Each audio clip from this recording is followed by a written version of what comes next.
Welcome, student. Welcome to the online lectures of Takshashila Institute of Commerce. In the previous lecture, we will discuss about unit number 3, subject business economics. અગાઉના લેક્ચરમાં આપણે subject business ઇકોનોમિક્સમાં unit number 3માં ચર્ચા કરી રહ્યા છીએ, જેમાં આપણે different types of cost, classification of cost છે એ જોયું છે. જેમાં આપણે ફર્સ્ટ જોયું હતું ફિક્સ્ડ કોસ્ટ એન્ડ સેકન્ડ આપણે જોયું હતું વેરિયેબલ કોસ્ટ. પહેલી આપણે સ્થિર ખર્ચ અને બીજું અસ્થિર ખર્ચ વિશે આપણે જોયું હતું અગાઉના ઇકોનોમિક્સના લેક્ચરમાં. Today we will discuss about total cost.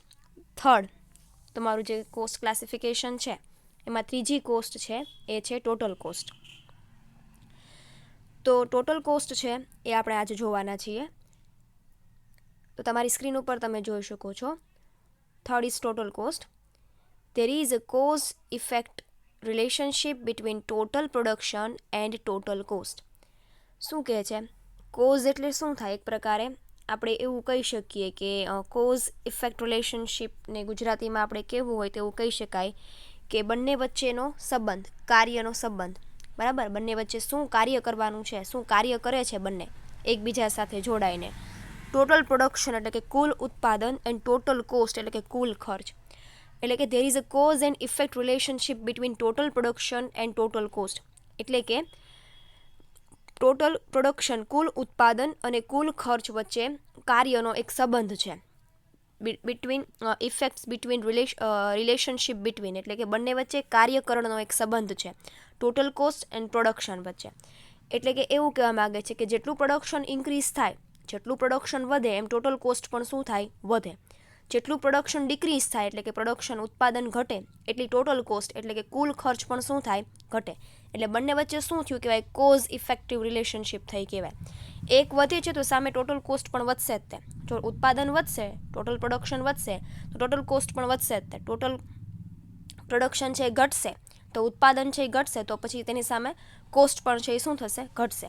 એટલે એ બંને વચ્ચે શું છે? કોઝ ઇફેક્ટ રિલેશનશિપ છે. બંનેમાં સાથે સાથે ફેરફાર તમે જોઈ શકો છો. If total production is more એટલે કે જો કુલ ઉત્પાદન વધુ હોય, મોર એટલે શું થાય? વધુ હોય, then total cost is also more. તો ત્યારે કુલ ઉત્પાદન વધુ હોય ત્યારે ટોટલ કોસ્ટ એટલે કે કુલ ખર્ચ પણ કેવો હોય? વધારે હોય. મોર એટલે શું થાય? વધુ. And sum of total fixed cost and total variable cost is equal to the total cost. એટલે શું કહે છે કે ટોટલ ફિક્સ્ડ કોસ્ટ એટલે કે કુલ સ્થિર ખર્ચ એન્ડ ટોટલ વેરિયેબલ કોસ્ટ એટલે કે કુલ અસ્થિર ખર્ચનો સરવાળો, સમ ઓફ ટોટલ એટલે કે સરવાળો is equal to the total cost. એટલે કે કુલ સ્થિર ખર્ચ વત્તા કુલ અસ્થિર ખર્ચ કરો એટલે તમને શું મળશે? ટોટલ કોસ્ટ મળશે. This is the formula of total cost, બરાબર? કે when total fixed cost and total variable cost તમે બંનેનો સરવાળો કરશો એટલે તમને મળશે શું મળ્યું કહેવાય? ટોટલ કોસ્ટ મળી કહેવાય, બરાબર? તો બંને વચ્ચેનો સરવાળો કરીએ એટલે આપણને મળે છે ટોટલ કોસ્ટ. એટલે જો સિમ્પલ ફોર્મમાં ટોટલ કોસ્ટ વિશે આપણે સમજાવવું હોય તો એવું સમજાવી શકીએ કે સમ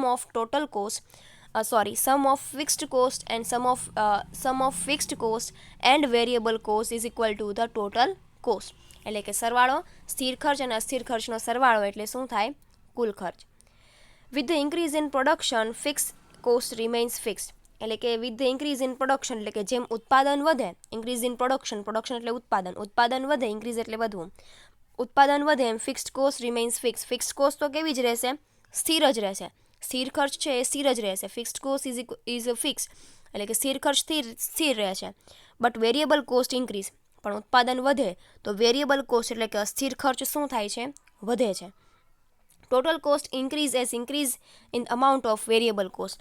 અને જો ટોટલ કોસ્ટ છે એ ઉત્પાદન વધે છે તો ટોટલ કોસ્ટ પણ ઇન્ક્રીઝ થાય છે, વધે છે. શું કામ? Because of the increase in the amount of variable cost.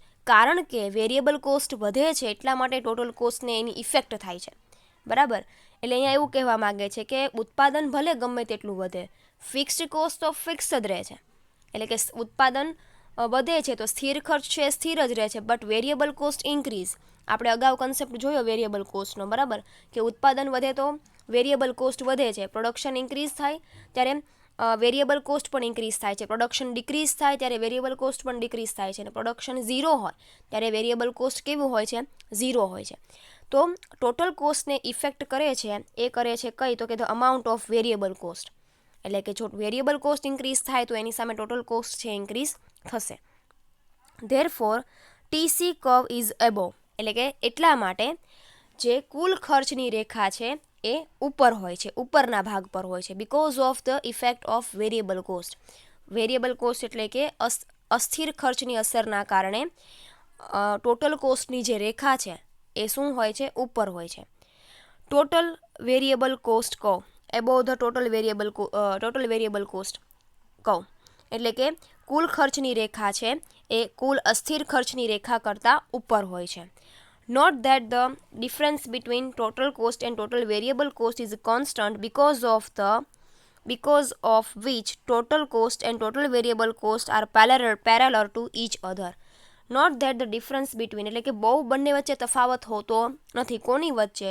તો કે ટોટલ કોસ્ટ અને ટોટલ વેરિયેબલ કોસ્ટ વચ્ચે, એટલે કે કુલ ખર્ચ અને કુલ અસ્થિર ખર્ચની રેખા વચ્ચે બહુ તફાવત નથી હોતો, but they are parallel to each other, એટલે કે બંને એકબીજાને કેવી હોય છે? સમાંતર હોય છે. એટલો બધો બંનેમાં ડિફરન્સ છે એ હોતો નથી, પરંતુ એક રીતે થોડુંક અંતર છે એકબીજાથી ઊંચું હોય છે. બરાબર.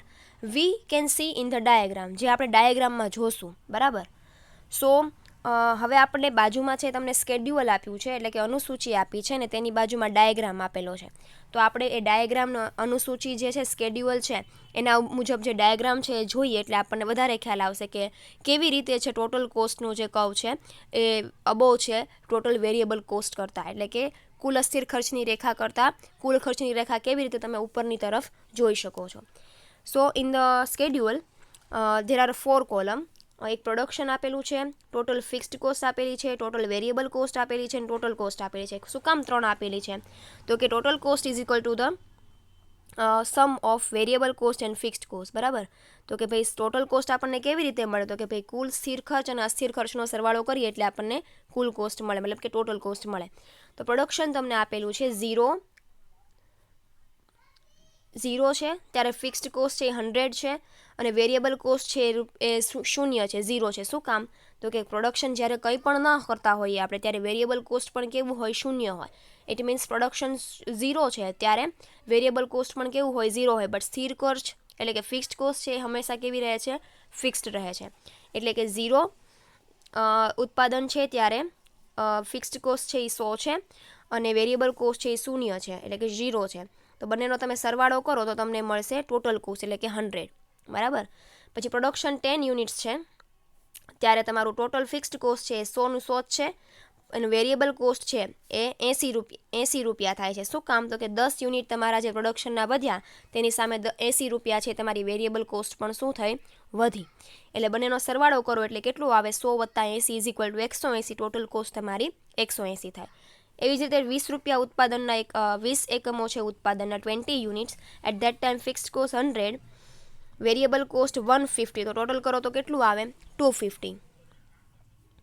એટલે કે total cost is equal two 250. 13 units, fixed cost છે 100, વેરિયેબલ કોસ્ટ છે 210. તો એ બંનેનો ટોટલ કરો એટલે 310 આવશે. એટલે ટોટલ કોસ્ટ 310. એવી જ રીતે 14 યુનિટ્સ ઓફ પ્રોડક્શન, ત્યારે fixed cost as it is 100 rupees છે, વેરિયેબલ કોસ્ટ 290 છે. તો બંનેનો ટોટલ કરો એટલે 390 આવશે, અને total cost is equal two 390. અને 50 છે ત્યારે 100 અને 390 ઇઝ ઇક્વલ ટુ 490. ઓકે. તો આ જે સ્કેડ્યુઅલ છે જે સાવ ઇઝી છે. તમારે સ્કેડ્યુઅલ પણ યાદ રાખવાનું છે અને ડાયાગ્રામ પણ યાદ રાખવો જરૂરી છે. Now we will see same things in diagram. આપણે આ જ સેમ વસ્તુ છે એ ડાયાગ્રામમાં જોઈએ તો આપણને ખ્યાલ આવશે. On the OX axis production units દર્શાવેલા છે, અને OY એક્સિસ ઉપર છે એ કોસ્ટ દર્શાવેલી છે. જેવી રીતે તમે જોઈ શકો છો કે અહીંયા તમને 3 કોસ્ટ છે ડાયાગ્રામમાં દર્શાવેલી છે: fixed cost, variable cost and total cost. બરાબર. સો એઝ ઇટ ઇઝ અહીંયા જે રીતે તમે સ્કેડ્યુઅલમાં જુઓ છો એવી જ રીતે તમારા ડાયાગ્રામમાં છે એ દર્શાવવાની છે. તો જ્યારે 0 units of first of all આપણે ફિક્સ્ડ કોસ્ટનું જોઈએ, ફિક્સ્ડ કોસ્ટની રેખા જોઈ લઈએ કે જ્યારે 0 યુનિટ ઓફ પ્રોડક્શન છે ત્યારે તમારું જે ફિક્સ્ડ કોસ્ટ છે એ 100 છે, એટલે કે તમે જોઈ શકો છો કે અહીંયા બધા વચ્ચે જે સ્કેલ છે એ 100-100નો છે, એટલે કે વાય અક્ષ ઉપર જે ખર્ચનું તમને કોસ્ટનું તમને જે દર્શાવેલું છે એ બધા વચ્ચે 100નો સ્કેલ છે એ તમે જોઈ શકો છો. 100, 200, 300, 400, 500 એન્ડ 600. અહીંયા છે 10, 20, 30, 40 ને 50 યુનિટ્સ ઓફ પ્રોડક્શન. તો આપણે ફિક્સ્ડ કોસ્ટનું જોઈએ કે વેન પ્રોડક્શન ઇઝ 0 ત્યારે ફિક્સ્ડ કોસ્ટ છે 100 છે, જે તમે અહીંયા જોઈ શકો છો પી બિંદુ આગળ. ઉત્પાદનના એકમો છે 10 થાય છે ત્યારે પણ તમારો સ્થિર ખર્ચ તો સ્થિર જ રહેશે 100, એટલે કે બી બિંદુ ઉપર અહીંયા. ઉત્પાદનના એકમો 20 થાય છે ત્યારે તમારો સ્થિર ખર્ચ 20 જ છે. 30 થાય છે ત્યારે પણ સ્થિર ખર્ચ 100 જ છે. 40 થાય છે ત્યારે પણ 100 જ છે અને 50 થાય છે ત્યારે પણ 100 જ છે. બધા બિંદુને તમે જોડો એટલે તમને જે આ રેખા મળશે એ મળશે તમને ટોટલ ફિક્સ્ડ કોસ્ટ કહો. એટલે અહીંયા તમને કીધું છે TFC, ટોટલ ફિક્સ્ડ કોસ્ટ કહો. ઓકે, આ વાત થઈ ફિક્સ્ડ કોસ્ટની. હવે આપણે જોઈએ વેરિયેબલ કોસ્ટની રેખા. વેરિયેબલ કોસ્ટ કહું કેવી રીતનું આપણને મળે છે. તો જ્યારે 0 યુનિટ્સ ઓફ પ્રોડક્શન છે ત્યારે 0ની આગળ 0 જ છે, અહીંયા ને અહીંયા જ આવશે ઉદ્ગમ બિંદુ આગળ. વેરિયેબલ કોસ્ટ છે એ 10 યુનિટ્સ ઓફ પ્રોડક્શન થાય છે ત્યારે 80 થાય છે, એટલે કે 80 થાય છે. તો તમે જોઈ શકો છો કે 100ની થોડુંક નીચે અહીંયા સી બિંદુ આગળ તમે જોઈ શકો છો વેરિયેબલ કોસ્ટનો 80નો જે પોઈન્ટ છે એ 80નો. 20 છે ત્યારે તમારી જે વેરિયેબલ કોસ્ટ છે એ 150 છે, એટલે કે 100 અને 200ની વચ્ચે અહીંયા. તેવી જ રીતે 30 યુનિટ્સ ઓફ પ્રોડક્શન છે ત્યારે 210 છે, એટલે કે 200થી થોડુંક ઉપર. 40 છે ત્યારે 290 છે, 300થી થોડુંક નીચે. અને 50 છે ત્યારે 390 છે, જે 400થી થોડુંક નીચે છે. એટલે કે અહીંથી તમે જોઈ શકો છો કે આ જે રેખા મળે છે એ છે ટોટલ વેરિયેબલ કોસ્ટ કહો, એટલે કે ટોટલ વેરિયેબલ કોસ્ટ કહો, બરાબર. અને પછી જોઈએ ટોટલ કોસ્ટની કહું. ટોટલ કોસ્ટની કહું છે એ તમને જોઈ શકો છો. હવે આપણે એ જોવાનું છે. તો જ્યારે 0 યુનિટ્સ ઓફ પ્રોડક્શન છે ત્યારે ટોટલ કોસ્ટ છે 100 છે, એટલે કે અહીંયા છે.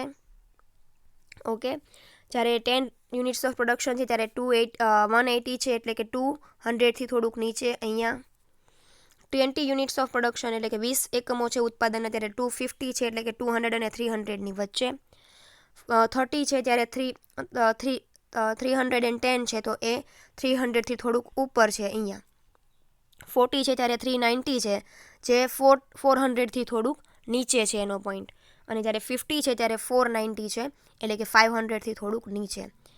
તો આ જે બિંદુઓ મળે છે એને તમે જોડો તો તમે જોઈ શકો છો કે જે રેખા આપણને મળે છે એ કઈ છે? ટોટલ કોસ્ટ કહો, એટલે કે કુલ ખર્ચની રેખા. તો હવે તમે અહીંયા જોઈ શકો છો કે કુલ ખર્ચની રેખા છે which is above from the total variable cost, એટલે કે ટોટલ વેરિયેબલ કોસ્ટની તમને જે આ કર્વ મળે છે એના કરતાં ટોટલ કોસ્ટની કર્વ છે એ થોડીક ઉપર છે. અને which is parallel to each other, એટલે કે બંને એકબીજાને કેવી છે? સમાંતર છે. પેરેલર મીન્સ શું થાય? સમાંતર છે.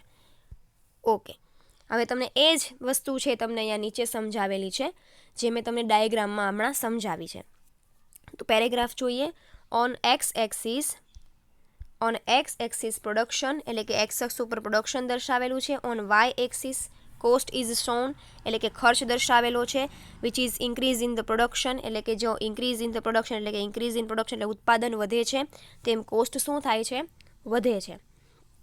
There is no change in fixed cost, એટલે કે ફિક્સ્ડ કોસ્ટમાં કોઈ પ્રકારનો ચેન્જ આવતો નથી. There is no change in fixed cost, સ્થિર ખર્ચમાં કોઈ ચેન્જ આવતો નથી. બટ વેરિયેબલ કોસ્ટ ઇન્ક્રીઝીસ, એટલે કે વેરિયેબલ કોસ્ટ છે અસ્થિર ખર્ચ છે એ શું થાય છે? વધે છે. As a result of increase in production, એટલે કે આપણે જોઈએ કે પરિણામે ઉત્પાદન જેમ જેમ વધતું જાય છે. એઝ અ રિઝલ્ટ એટલે કે પરિણામે ઇન્ક્રીઝ ઇન પ્રોડક્શન એટલે કે ઉત્પાદન જેમ જેમ વધતું જાય છે. ટોટલ કોસ્ટ ઓલ્સો ઇન્ક્રીઝ, તેમ કુલ ખર્ચ પણ વધતો જાય છે. ટોટલ કોસ્ટ કહો બિગન ફ્રોમ પોઈન્ટ પી, એટલે કે પોઈન્ટ પી તમે અહીંયા જુઓ છો. એક second,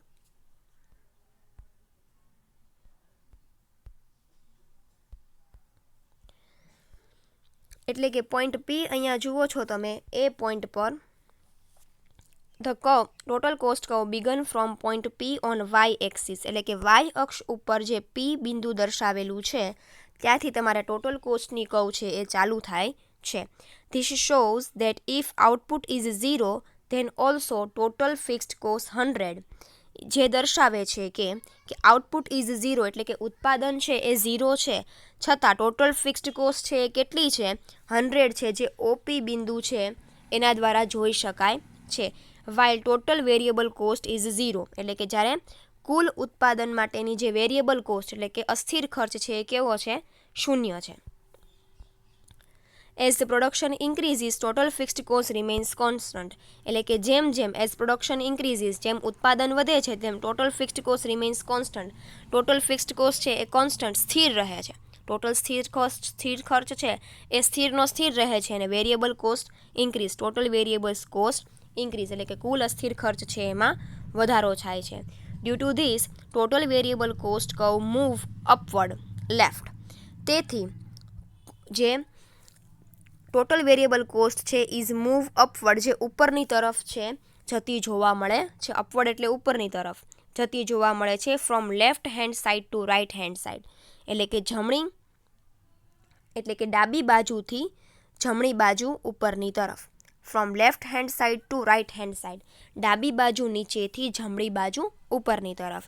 and total cost curve is upward and parallel to total variable cost. તેવી જ રીતે તમારો જે કુલ ખર્ચની જે રેખા છે એ પણ increase from the left hand side to right hand side upward, એટલે કે ડાબી બાજુ નીચેથી જમણી બાજુ ઉપરની તરફ વેરિયેબલ કોસ્ટની જેમ ફિક્સ્ડ કોસ્ટ પણ વધે છે.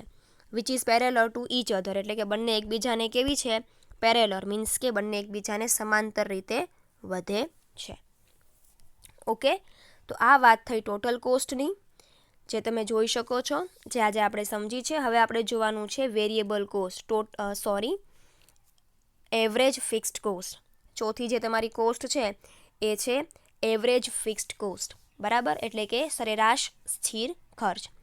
Average fixed cost is the cost of પર યુનિટ ઓફ આઉટપુટ, એટલે કે એવરેજ ફિક્સ્ડ કોસ્ટને ગુજરાતીમાં આપણે કહીએ તો સરેરાશ સ્થિર ખર્ચ કહેવાય, જેને આપણે average fixed cost is the cost of પર યુનિટ ઓફ આઉટપુટ, એટલે કે કંપનીના કુલ ઉત્પાદનના એકમો માટેની એકમ દીઠ પડતર છે. પર યુનિટ ઓફ આઉટપુટ એટલે કે શું થાય, એકમ દીઠ પડતર, બરાબર. તો average fixed cost is the cost of પર યુનિટ ઓફ આઉટપુટ, એટલે કે પેઢીનું જે એક યુનિટ પાછળ કેટલો ખર્ચ કરે છે, એકમ દીઠ પડતર શું છે એ તમે છે એ જોઈ શકો છો. એટલે કે સરેરાશ સ્થિર ખર્ચ છે એ એકમ દીઠ સ્થિર ખર્ચ તરીકે આપણે જોઈ શકીએ છીએ. By dividing total fixed cost of firm with production unit we get average fixed cost. By ડિવાઇડિંગને ગુજરાતીમાં આપણે કહેવું હોય તો ભાગાકાર કહેવાય. By dividing total fixed cost, એટલે કે કુલ સ્થિર ખર્ચ જે પેઢીની હોય ઓફ ફર્મ, એટલે કે પેઢીની કુલ સ્થિર ખર્ચને with the production unit, company જેટલા એકમોનું ઉત્પાદન કરતી હોય, ઉત્પાદિત એકમો, પ્રોડક્શન યુનિટ મીન્સ ઉત્પાદિત એકમો, એના વડે ભાગવાથી આપણને એવરેજ ફિક્સ્ડ કોસ્ટ એટલે કે સરેરાશ સ્થિર ખર્ચ મળે છે. એટલે કે તમારી કુલ ટોટલ ફિક્સ્ડ કોસ્ટ હોય એને ભાગ્યા તમે ઉત્પાદનના એકમો કરો, કુલ ઉત્પાદનના એકમો, તો તમને મળે છે total fixed cost, average fixed cost. એટલે કે ટોટલ, જો તમને અહીંયા ફોર્મ્યુલા આપ્યું છે એનું, કે average fixed cost is equal to total fixed cost divided by total production unit, એટલે કે કુલ સ્થિર ખર્ચ તેને ભાગ્યા કુલ ઉત્પાદનના એકમો, ટોટલ પ્રોડક્શન યુનિટ્સ કુલ ઉત્પાદનના એકમો. તો average fixed cost is equal to TFC divided by TP, કાંઈ નથી, total fixed cost divided by total production. એટલે કે ગુજરાતીમાં કેવું હોય તો સરેરાશ સ્થિર ખર્ચ એટલે શું થાય, તો કે ભાઈ સરેરાશ સ્થિર ખર્ચ એટલે કે કુલ સ્થિર ખર્ચને કુલ ઉત્પાદનના એકમો વડે ભાગતા. By dividing the total fixed cost divided by the total production unit is equal to average fixed cost, બરાબર. Let's try to understand with an example. ચાલો હવે એક આપણે ઉદાહરણ દ્વારા સમજીએ. ઇટ મીન્સ આપણે એક એક્ઝામ્પલ લઈને સમજવાનું છે. One company total fixed cost is 50,000. એક કંપનીની કુલ સ્થિર ખર્ચ છે કેટલું છે, 50,000 છે. And produce 100 units of commodity, એટલે કે 100 એકમોનું ઉત્પાદન છે એ કરે છે. તો તમે જોઈ શકો છો કે એક કંપનીની જે કુલ ફિક્સ્ડ કોસ્ટ છે, ટોટલ ફિક્સ્ડ કોસ્ટ છે એ કેટલી છે? 50,000 છે. તો 50,000 ભાંગ્યા કેટલા ઉત્પાદન કરે છે એકમોનું? 1,000 એકમોનું ઉત્પાદન કરે છે. 50,000 ભાંગ્યા તમે 1,000 એકમ કરો એટલે તમને મળી એ શું મળી? એવરેજ ફિક્સ્ડ કોસ્ટ 50 રૂપિયા. બરાબર. એટલે હવે આપણે જોઈએ કે when production increases the total fixed cost is distributed among more units. શું કહે છે કે જેમ ઉત્પાદન વધે છે, વેન પ્રોડક્શન ઇન્ક્રીઝીસ એટલે કે જેમ ઉત્પાદન વધે છે તેમ ટોટલ ફિક્સ્ડ કોસ્ટ છે એટલે કે કુલ સ્થિર ખર્ચ છે is distributed among more units એટલે કે તે એક કરતાં વધારે, મોર યુનિટ્સ એટલે શું થાય? એક કરતાં વધારે એકમો વચ્ચે ડિસ્ટ્રીબ્યુટેડ એટલે કે વહેંચાય છે. બરાબર. એટલે કે ઉત્પાદન જેમ જેમ વધતું જાય છે એમ તમારી જે કુલ સ્થિર ખર્ચ છે એ એક કરતાં વધારે એકમો વચ્ચે શું થાય છે? વહેંચાઈ જાય છે. Therefore with the increase in production એટલા માટે તેથી with the increase in production તેથી ઉત્પાદન જેમ જેમ વધે છે એવરેજ ફિક્સ્ડ કોસ્ટ ડિક્રીઝીસ એટલે કે એવરેજ ફિક્સ્ડ કોસ્ટ એટલે કે સરેરાશ સ્થિર ખર્ચ છે એ શું થાય છે? ઘટતો જાય છે. And therefore average fixed cost curve is a downward sloping curve અને એટલા માટે સરેરાશ સ્થિર ખર્ચનો જે કર્વ એટલે કે સરેરાશ સ્થિર ખર્ચની જે રેખા છે is a downward sloping curve એટલે કે ઋણ ઢાળ ધરાવે છે. ડાઉનવર્ડ એટલે ઋણ થાય ને સ્લોપિંગ એટલે કે ઢાળવાળી કર્વ. બરાબર. ઋણ ઢાળવાળી કર્વ છે. In the schedule and diagram relation between production and average fixed cost is shown એટલે કે નીચેના આલેખમાં અને આકૃતિમાં તમે ઉત્પાદન અને પ્રોડક્શન એટલે ઉત્પાદન અને એવરેજ ફિક્સ્ડ કોસ્ટ એટલે કે સરેરાશ સ્થિર ખર્ચ વચ્ચેનો સંબંધ છે જોઈ શકો છો. એટલે એનું કહેવાનો મિનિંગ એવો છે ગુજરાતીમાં આપણે વાત કરીએ તો કે પ્રોડક્શન જેમ જેમ વધતું જાય છે when production increases the total fixed cost is distributed among more units એટલે કે એક કરતાં વધારે ઉત્પાદનના એકમો વચ્ચે તમારી સ્થિર ખર્ચ છે એ શું થાય છે? વહેંચાઈ જાય છે. અને એટલા માટે સ્થિર ખર્ચ છે, સરેરાશ સ્થિર ખર્ચ એ ઘટતો જાય છે. પણ એ ક્યારે ઘટતો જાય છે એટલા માટે એનો જે ઢાળ છે એ કેવો ઢાળ છે? ઋણ ઢાળ છે. હવે આપણે આકૃતિ દ્વારા છે વધારે આપણને ક્લિયર થશે. તમે જોઈ શકો છો આકૃતિમાં સ્કેડ્યુઅલ આપ્યું છે અને ડાયાગ્રામ આપેલો છે કે આઉટપુટ છે યુનિટ્સ ઓફ આઉટપુટ એ તમે જોઈ શકો છો કે 10, 20, 30, 40 અને 50 છે. ટોટલ ફિક્સ્ડ કોસ્ટ છે એ 100 છે બધા યુનિટ્સમાં. તમારે છે શું કરવાનું છે ટોટલ ફિક્સ્ડ કોસ્ટમાંથી એવરેજ કોસ્ટ મેળવવા માટે? તો કે જેટલી તમારી ફિક્સ્ડ કોસ્ટ છે એને ભાંગે તમારા જેટલા યુનિટ્સ ઓફ આઉટપુટ એટલે કે પ્રોડક્શન છે એના આપણે તમારે ભાગાકાર કરવાનો છે. તો એવરેજ ફિક્સ્ડ કોસ્ટ આપણને કેવી રીતે મળે? તો કે ભાઈ 100 ભાંગ્યા એટલે કે 100 ભાંગ્યા 10 કરશો એટલે પહેલા 10 યુનિટની તમને ટોટલ એવરેજ ફિક્સ્ડ કોસ્ટ મળી 10 રૂપિયા. પછી 100 ભાંગ્યા 20 કરશો બીજા 20 યુનિટ માટે તો મળશે તમને 5. પછી 100 ભાંગ્યા 30 કરશો એટલે મળશે 3.3. એવી જ રીતે 100 ભાંગ્યા 40 કરશો એટલે તમને મળશે 2.5 અને 100 ભાંગ્યા 50 કરશો એટલે મળશે 2. તો તમને એવરેજ ફિક્સ્ડ કોસ્ટ છે એ આવી રીતે મળે છે કે ટોટલ ફિક્સ્ડ કોસ્ટ તમને જેટલી મળી હોય એને ભાંગ્યા જેટલા યુનિટનું તમે ઉત્પાદન કરતા હો એને ભાગાકાર કરો એટલે તમને મળે એવરેજ ફિક્સ્ડ કોસ્ટ. બરાબર. તો સૌ પ્રથમ હવે આપણે આ જ સ્કેડ્યુઅલ પ્રમાણે બાજુમાં ડાયાગ્રામ જોઈએ તો કે તમારા ડાયાગ્રામમાં તમે જોઈ શકો છો કે આઉટપુટ એટલે કે ઉત્પાદન છે એ OX અક્ષ ઉપર દર્શાવેલું છે અને એવરેજ ફિક્સ્ડ કોસ્ટ છે એ તમને OY અક્ષ ઉપર દર્શાવેલી છે. તો 0 થી 50 યુનિટ સુધીનું ઉત્પાદન છે તમને OX અક્ષ ઉપર જોઈ શકો છો. અને અહીંયા તમારે જોવાનું છે તો અહીંયા મોટો આંકડો છે એ 10 છે તો તમારું સ્કેલ માપ છે એ તમે 2, 4, 6, 8 અને 10 અને 12 સુધી છે લીધેલું છે. ઓકે. તો હવે આપણે જોઈએ પેલું કે ભાઈ જ્યારે 10 યુનિટ્સ ઓફ પ્રોડક્શન છે 10 યુનિટ છે ઉત્પાદનના એકમો ત્યારે તમારી એવરેજ ફિક્સ્ડ કોસ્ટ છે એ ડાયાગ્રામમાં કેમ દર્શાવેલી છે? તો અહીંયા 10 યુનિટ છે તો ઉત્પાદનના 10 યુનિટ આગળ તમારે 10 રૂપિયા છે એ તમારી એવરેજ ફિક્સ્ડ કોસ્ટ થાય છે. 20 યુનિટ્સ છે અહીંયા તો તમારું ઉત્પાદનના સરેરાશ સ્થિર ખર્ચ એટલે કે એવરેજ ફિક્સ્ડ કોસ્ટ 5 છે એટલે કે 4 અને 6ની વચ્ચે બી બિંદુ ઉપર. 30 છે ત્યારે 3.3 એટલે કે 2 અને 4ની વચ્ચે અહીંયા. 40 છે ત્યારે 2.5 એટલે કે 2થી થોડુંક ઉપર અહીંયા ડી બિંદુ ઉપર. અને 50 છે ત્યારે 2 રાઈટ 2 અહીંયા. તો A, B, C, D અને E બિંદુને તમે જોડો એટલે તમને કઈ મળે છે? Average variable cost average fixed cost કહું. અહીંયા પ્રિન્ટિંગ મિસ્ટેક છે. એવરેજ ફિક્સ્ડ કોસ્ટ કહું આવે. એવરેજ ફિક્સ્ડ કોસ્ટ કહું છે એ મળે છે, બરાબર. તો તમે જોઈ લઈએ ડાયાગ્રામની આપણે એક્સપ્લેનેશન કે કેવી રીતે આપણને કીધું છે કે in diagram it is shown that as output ઇન્ક્રીઝીસ. તો કે ડાયાગ્રામ ઉપરથી આપણે જોઈ શકીએ છીએ કે જેમ જેમ આઉટપુટ એટલે કે ઉત્પાદન વધતું જાય છે, ઇન્ક્રીઝ વધતું જાય છે, તેમ average cost decreases, average fixed cost decreases એટલે કે સરેરાશ સ્થિર ખર્ચ છે શું થાય છે, ઘટતો જાય છે. ઓન OX એક્સિસ આઉટપુટ, તો કે ભાઈ OX અક્ષ ઉપર આઉટપુટ દર્શાવ્યું છે and output is shown in units and OY axis the average fixed cost is shown.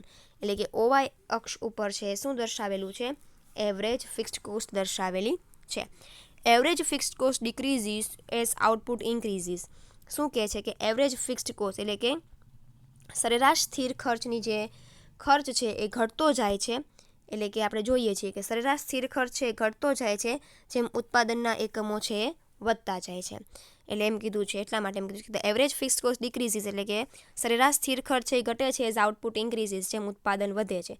It means that average fixed cost curve is having left to right upward to downward. એટલે કે એનો અર્થ એમ થાય છે કે average fixed cost curve એટલે કે સ્થિર ખર્ચ, સરેરાશ સ્થિર ખર્ચની જે રેખા છે is having left to write down, જે જમણી બાજુ ડાબી બાજુ નીચે તરફ છે, ડાબી બાજુ ઉપરથી જમણી બાજુ નીચે તરફનો ઢાળ છે તમે જોઈ શકો છો. Left to right upward to downward, જમણી બાજુ ઉપર તરફથી ડાબી બાજુ નીચે તરફનો ઢાળ છે તમે જોઈ શકો છો. એવરેજ ફિક્સ્ડ કોસ્ટ ડિક્રીઝીસ એટલે કે સરેરાશ સ્થિર ખર્ચ છે એ ઘટે છે but it is never become zero, પરંતુ એ ક્યારેય ઝીરો થતો નથી. નો ડાઉટ કે આપણે જોઈએ છીએ કે જે એવરેજ ફિક્સ્ડ કોસ્ટની જે કર્વ છે એ from left to right downward upward to downward આવે છે. એટલે કે જમણી બાજુ ઉપરથી ડાબી બાજુ નીચે તરફ આવે છે, ઘટે છે, but it never become zero, એ ક્યારેય ઝીરો થતી નથી. સો આજે આપણે આ બે કોસ્ટ જોઈ, એક તો આપણે જોઈ ટોટલ કોસ્ટ અને સેકન્ડ આપણે જોયું કે એવરેજ ફિક્સ્ડ કોસ્ટ. એટલે કે આ બે કોસ્ટ વિશે ચર્ચા કરી. નેક્સ્ટ લેક્ચરમાં we will start from total average variable cost. આજે આપણે આટલું રાખીએ છીએ. નેક્સ્ટ લેક્ચરમાં આપણે એવરેજ વેરિયેબલ કોસ્ટથી સ્ટાર્ટ કરીશું. Thank you.